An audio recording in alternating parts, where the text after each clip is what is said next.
عمرك رجعت بيتك في يوم وانت حاسس ان طاقتك اتسحبت منك كلها؟ مش عشان عملت انجاز، لا، عشان قضيت اليوم كله بتقول حاضر لحاجات ملهاش لازمة. واحد صاحبك قالك تعالى معايا مشوار وانت كنت محتاج تذاكر او ترتاح بس قلت له حاضر. مديرك في الشغل قالك ممكن تمسك المشروع ده كمان مع انك اصلا عندك 3 مشاريع فوق دماغك ومع ذلك قلت ماشي. اهلك قالوا لك ساعد قريبك في حاجة هو المفروض يعملها بنفسه وانت من غير ما تفكر وافقت. طب وبعدين انت رجعت البيت حاسس انك مش عايش حياتك، مش بتتحرك لقدام، لا، حاسس انك عبد لطلبات الناس. المفاجأة بقى كل مرة بتقول فيها وانت مش عايز، انت فعليا بتقول لأ لنفسك. يعني بتأجل احلامك، بتسيب راحتك وبتضيع وقتك. تخيل كده نفسك موبايل عندك بطارية 100%، كل مرة تقول وانت عايز تقول لأ البطارية بتنقص. والكارثة البطارية مش بتتشحن غير لو قعدت مع نفسك، ركزت في أولوياتك وقلت الكلمة اللي الناس مش متعودة تسمعها منك، لأ. فاسمعني كويس، الفيديو ده هيغير منظورك عن الكلمة دي، لأن لأ مش كلمة رفض، لأ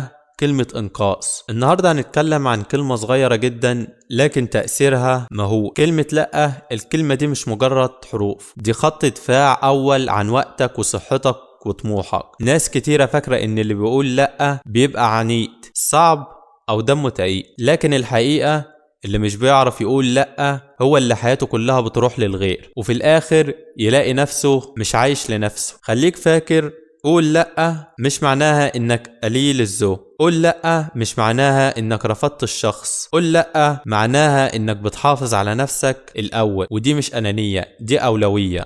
خلينا نتكلم بصراحة، ليه معظمنا مش بيعرف يقول لأ؟ واحد، التربية. من واحنا صغيرين اي كلمة لا بتتفسر على انها قلة ادب. يا ما تعاقبنا واحنا عيال عشان قلنا لا لحاجة مش عايزينها، فكبرنا وبرمجنا نفسنا اننا دايما نرضي الناس. تاني حاجة، الخوف. بنخاف نزعل الناس، نخاف نخسرهم، نخاف يبصوا لينا بنظرة وحشة. تالت حاجة، الاحساس بالذنب. لو قلت لا بتحس انك خذلت حد او قصرت في حقه حتى لو الطلب مش منطقي. لكن الحقيقة اللي لازم تدخل دماغك النهاردة، لما تقول لأ انت مش بتخسر حد مهم، انت بتخسر حد مستغل. ولما تقول وانت مش عايز، انت بتخسر نفسك. والسؤال الحقيقي، انت عايز تخسر مين؟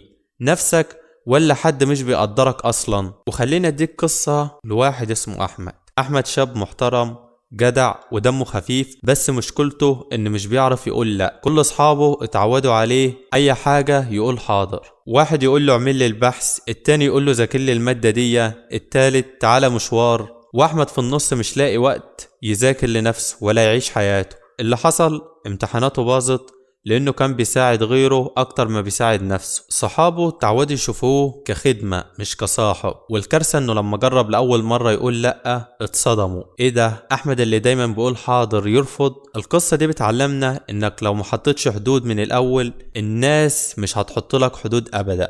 انت لازم ترسم خط احمر وتقول لأ لحد هنا. ليه لأ؟ مش أنانية. ناس كتير هتقولك هو ايه اللي يخليك ترفض؟ مش المفروض تساعد الناس؟ الإجابة طبعا تساعد، بس مش على حساب نفسك. بص كده، حياتك عاملة زي كوباية مية، لو فضلت تدي وتدي وتدي وفي الآخر الكوباية فاضية هتدي ايه؟ انت لازم تملك كوباية الأول وبعدها ساعد اللي حواليك. لكن لو فضلت تقول وخليت نفسك آخر أولوية، هتلاقي نفسك فضيت ومش قادر ولا تساعد غيرك ولا تساعد نفسك. لأ مش معناها قسوة، لأ معناها أنا بحافظ على طاقتي عشان أدي في الوقت الصح. والأجمل إن الناس اللي بتحبك بجد هتحترم الكلمة دي، واللي يزعل عشان بتحمي نفسك هو أصلا مش فارق له راحتك، فليه تعيش ليه؟ تعال نضرب أمثلة عشان الموضوع يبقى ملموس أكتر. البنت اللي طول الوقت بتوافق تساعد صحابها في المذاكرة وتسيب نفسها وفي الآخر تلاقي درجاتها نزلت وهي الوحيدة المتضررة. الموظف اللي عمره ما بيقول لأ لمديره، يفضل ياخد شغل فوق طاقته، النتيجة بيبقى مضغوط، شغله أي كلام وفي الآخر هو اللي بيتهاجم. الشاب اللي بيوافق يخرج كل يوم مع أصحابه عشان خايف يزعله، يلاقي نفسه ضيع مذاكرته ومستقبله.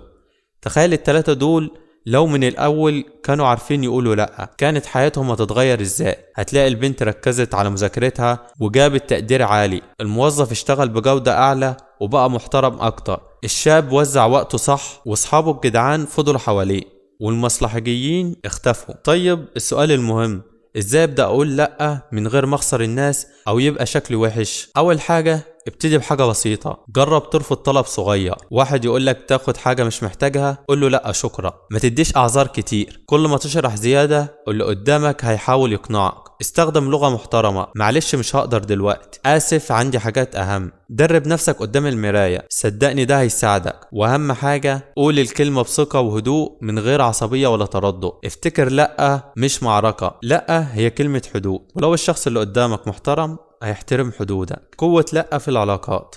خليني اقولك حقيقة صادمة، العلاقة اللي ما تستحملش كلمة لا عمرها ما كانت علاقة حقيقية. الصديق اللي يزعل عشان قلت مشغول ده مش صديق، ده مستغل. الحبيب اللي يضغط عليك عشان تعمل حاجة انت مش عايزها ده مش حب، دي سيطرة. انا عايزك تفكر في العلاقة كأنها غرباء، لا هي اللي بتغربل. اللي فعلا بيحبك هيفرح انك صريح، اللي بيستغلك هيتكشف. وبالتالي الكلمة الصغيرة دي هتنقذك من سنين ضياع مع ناس مش على قدرك. يعني لأ مش بس بتحميك، لأ بتصفي دايرة حياتك. خليني اشاركك حاجة حصلت معايا. زمان كنت بقول لكل حاجة، اي حد يطلب مني حاجة اوافق. النتيجة كنت مرهق تايه ومش قادر اركز في نفسي. اول مرة قلت لأ كنت مرعوب، بس عارف ايه اللي حصل؟ حسيت اني كسبت نفسي. وبعد كذا مرة لقيت اللي فعلا بيحبني بيحترم الكلمة دي، واللي كان بياخدني محطة لمصلحته هو اللي بعد. وقتها فهمت ان لأ مش كلمة عادية، لأ بداية الحياة صحية اكتر.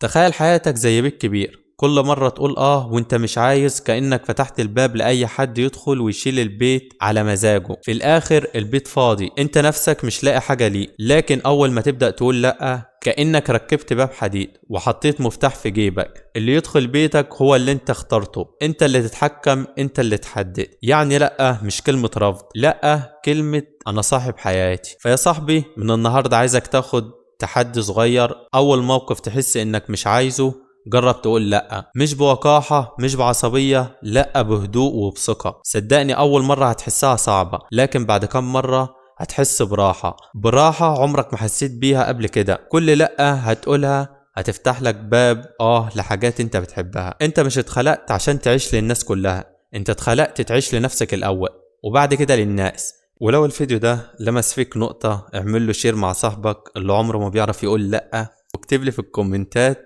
اول موقف هتقول فيه لأ من بعد الفيديو ده هيكون ايه. وما تنساش تعمل لايك وتشترك في القناة، وخليك فاكر لأ مش ضعف، لأ هي بداية قوتك الحقيقية. سلام.